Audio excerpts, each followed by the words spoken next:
జై శ్రీరామ్. శ్రీమాత్రే నమః. శ్రీ గురుభ్యో నమః.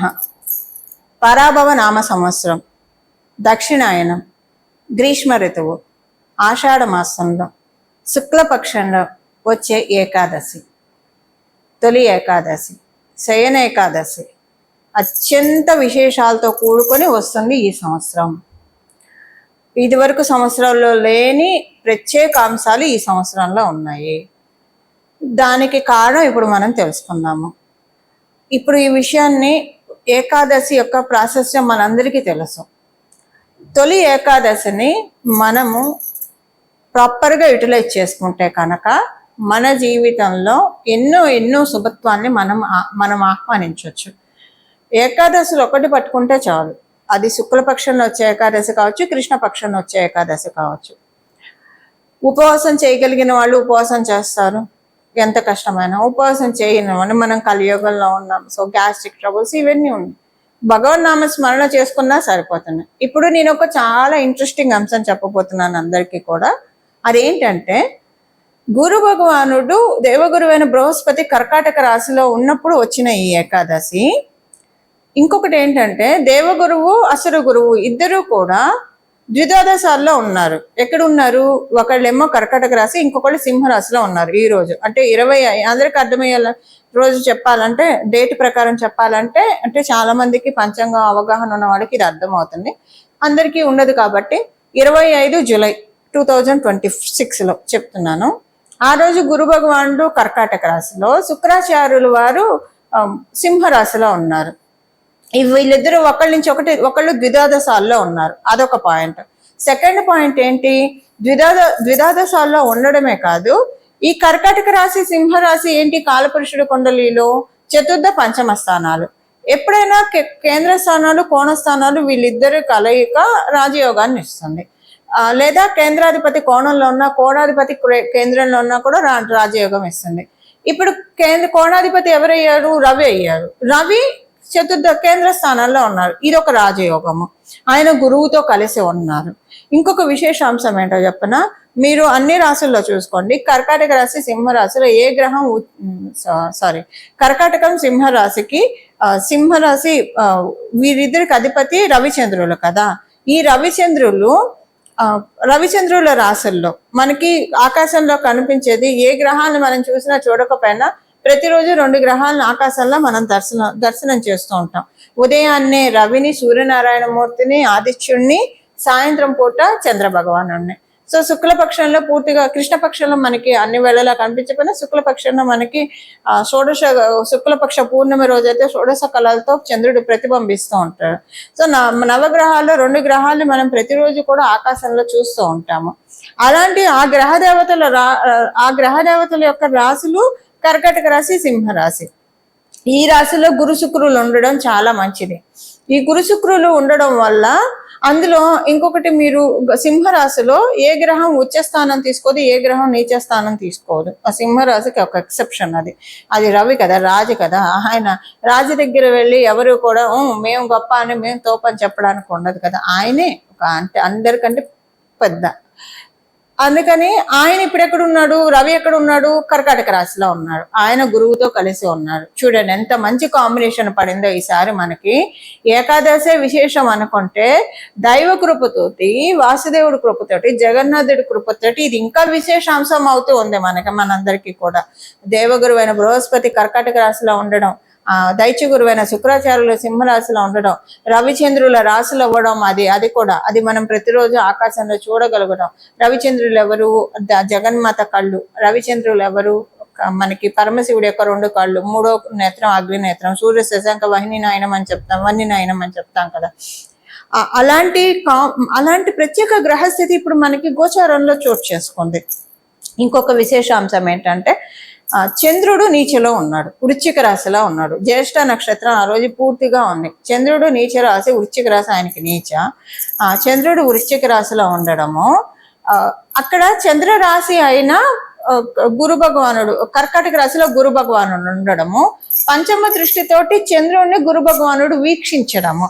గురు భగవానుడు ఎక్కడ చూస్తే అక్కడ జీవం పోస్తాడు. ఆయన ఎక్కడుంటే అక్కడ జీవం పోస్తాడు. ఆయన వీక్షిస్తూ చంద్రుడికి బలాన్ని ఇస్తున్నాడు. ఇప్పుడు ఈ డిస్పోజిటర్ గురు భగవానుడి డిస్పోజిటర్ చంద్రుడు నీచ ఉన్నాడు అంటే ఇక్కడ నీచ భంగ రాజయోగం. చూడండి ఎన్ని ప్రత్యేక అంశాలు ఉన్నాయంటే ఈ ఏకాదశికి. ద్వాదశ రాశుల వాళ్ళు, ద్వాదశ లగ్నాల వాళ్ళు దీన్ని వినియోగించుకోవాలి.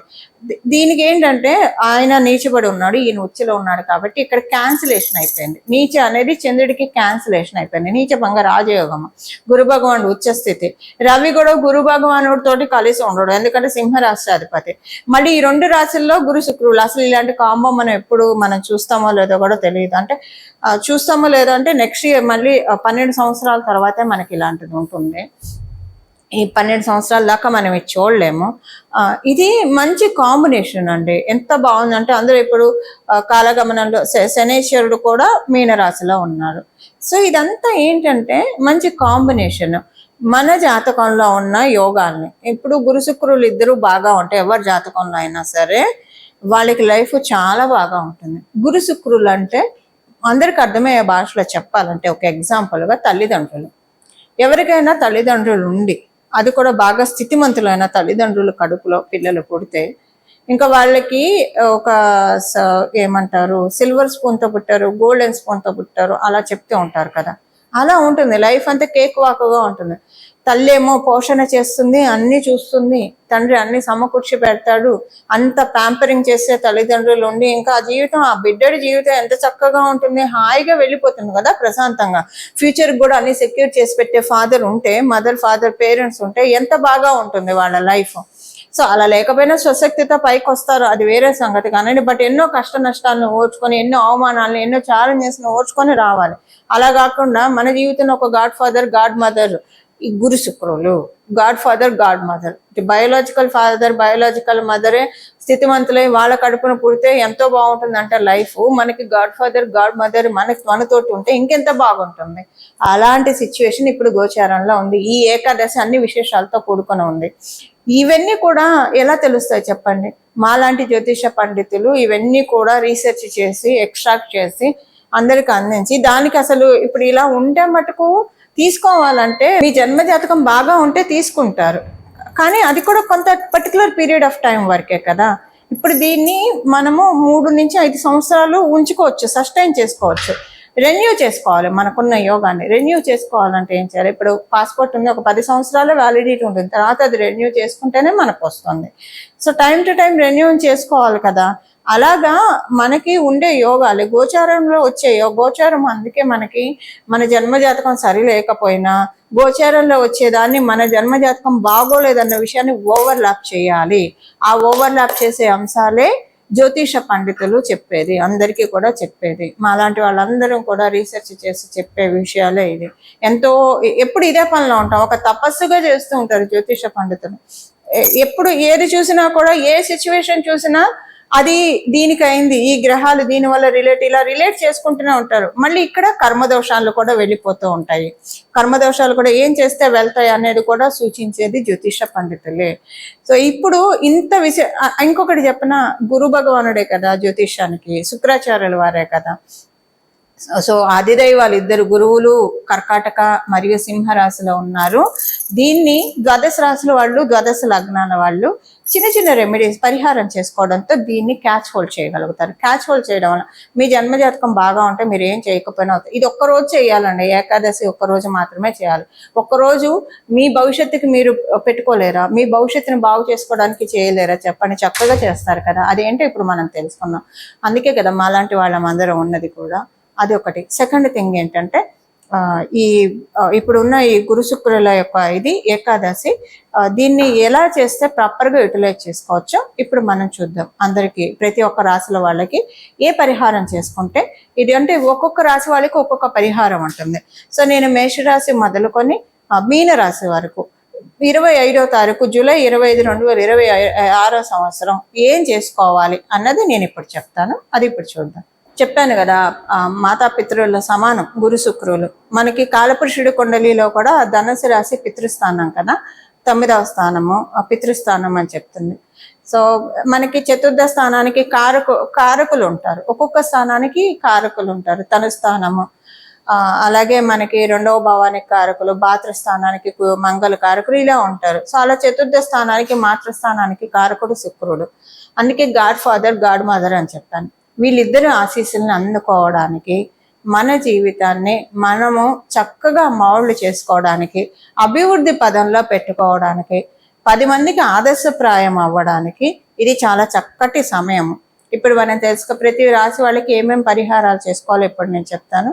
అది చేసుకుంటే దీన్ని మీరు 3 years to 5 years సెక్యూర్ చేసుకోగలుగుతారు. లేకపోతే 3 months ఉంటుంది, తర్వాత నార్మల్ అయిపోతుంది, యథారాజా తదా ప్రజాగా ఉంటుంది. సో ఒకవేళ మీకు తీసుకునే డిజర్వెన్స్ లేదనుకోండి, ఏదో కొంచెం చూస్తారు, స్వల్పంగా చూస్తారు, అంటే జన్మజాతకం బాగోకపోతే. అందుకని ఏ పరిహారాలు చేసుకోవాలో ఇప్పుడు చూద్దాం. పరిహారాలన్నీ దైవానికి సంబంధించినవే ఉంటాయి. స్వామి కార్యం స్వకార్యం అంటాం. భగవంతుడిని మనం ఒక కోరికతో పిలిచినా, ఎలా పిలిచినా ఆయన మనకి అదృష్టాన్నే కలగజేస్తాడు. కాకపోతే నిష్కల్మషమైన హృదయంతో నిర్వికారంగా ఏ కోరికలు లేకుండా భగవంతుని ప్రార్థిస్తే ఇంకా మంచిది. ఒకవేళ మీరు అలాగా నాకు ఏ కోరిక లేదు, నాకు ఏది మంచిదైతే అదే ఇవ్వు అని అనుకుంటే, లేదా నేను నీకు మీద గ్రాటిట్యూడ్తో చేస్తున్నానని చెప్పి చేస్తే ఇంకా మంచిది. నువ్వు నాకు ఇన్ని ఇచ్చావు కాబట్టి ఆ గ్రాటిట్యూడ్ తోటి నేను చేస్తున్నాను, నిన్ను పూజించడము ఇది మహద్భాగ్యం అన్న ఒక భావంతో చేస్తే ఇంకా మంచిది. అసలు మనకి ఏం కావాలో ఒక్కోసారి మనకి తెలియదు, దైవానికి తెలుసు మనకి ఏది ఇస్తే మనకి మంచిదో. ఇప్పుడు చూడండి, కొంతమందికి ఒక పొజిషన్ వచ్చినప్పుడు అసలు అంతకు ముందే బాగున్నాయి, పొజిషన్ వచ్చినప్పటి నుంచి తలకాయ నొప్పిగా ఉంది, డబ్బులు సంగతి దేవుడు ఎరుగు, ఇన్ని అంటే అంతకు ముందు కూడా బాగానే ఉంది కదా ఫైనాన్షియల్గా అని అలా అనిపిస్తుంది. కొంతమంది కొన్ని బిజినెస్లు చేస్తుంటారు, అది బాగుంటుంది, అనవసరంగా ఇంకో బిజినెస్లోకి దూకుతారు, అది పోతుంది ఇది పోతుంది.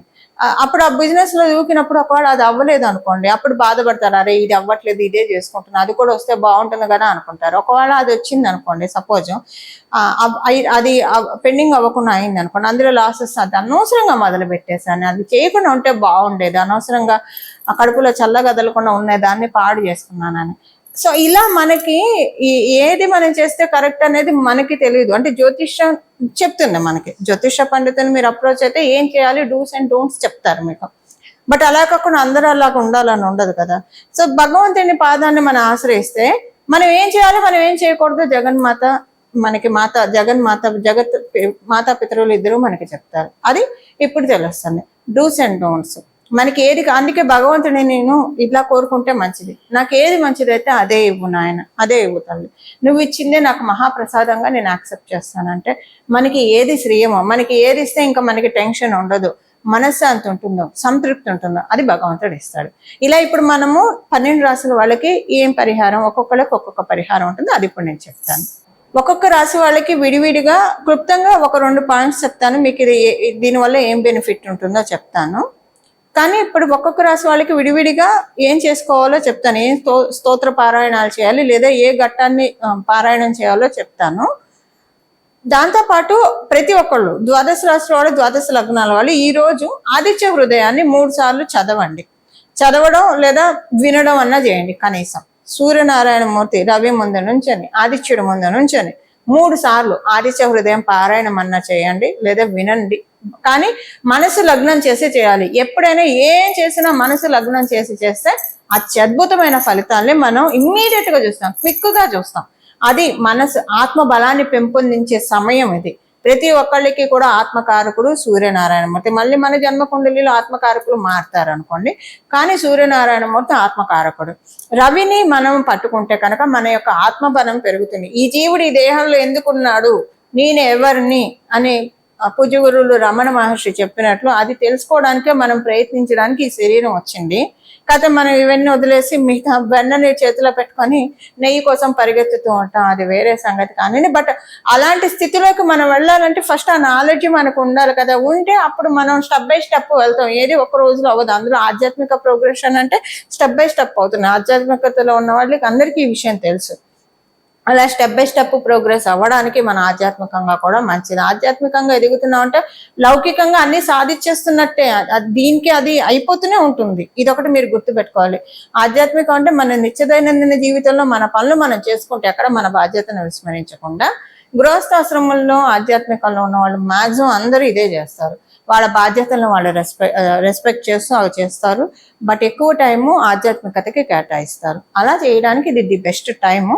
ఇలా అందరూ చేయాలంటే ఆదిత్య హృదయాన్ని పట్టుకోండి. ఆదిత్య హృదయాన్ని 3 సార్లు చదవండి, వినండి. ఒక్కరోజే కదా, రోజు చేస్తే ఇంకా మంచిది. అసలు మన ప్రతిరోజు ఆయన వెలుగునిస్తున్నాడు, అందరికీ వెలుగునిస్తున్నాడు.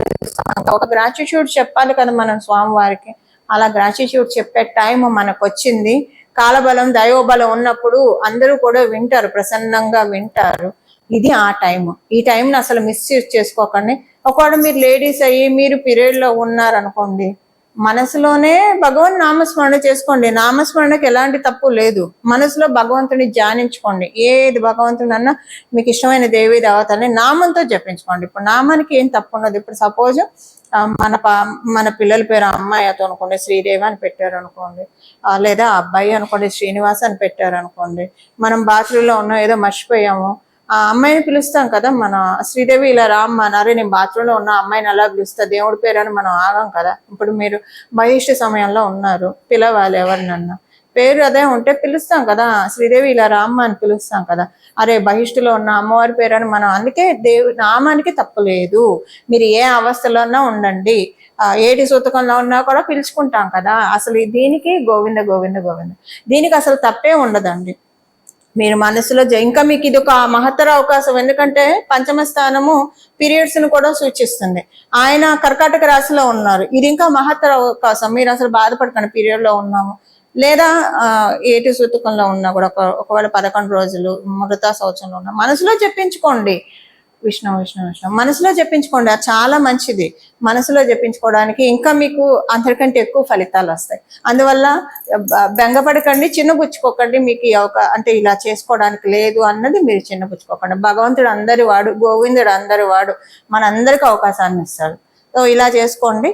ఆదిత్య హృదయం అయితే అంటే ఒకవేళ మీరు పీరియడ్ లో ఉన్న జాత సౌతం మృత శౌచంలో ఉంటే మీరు ఆదిత్య హృదయం పారాయణం చేయకూడదు. అది స్ట్రిక్ట్ రూల్.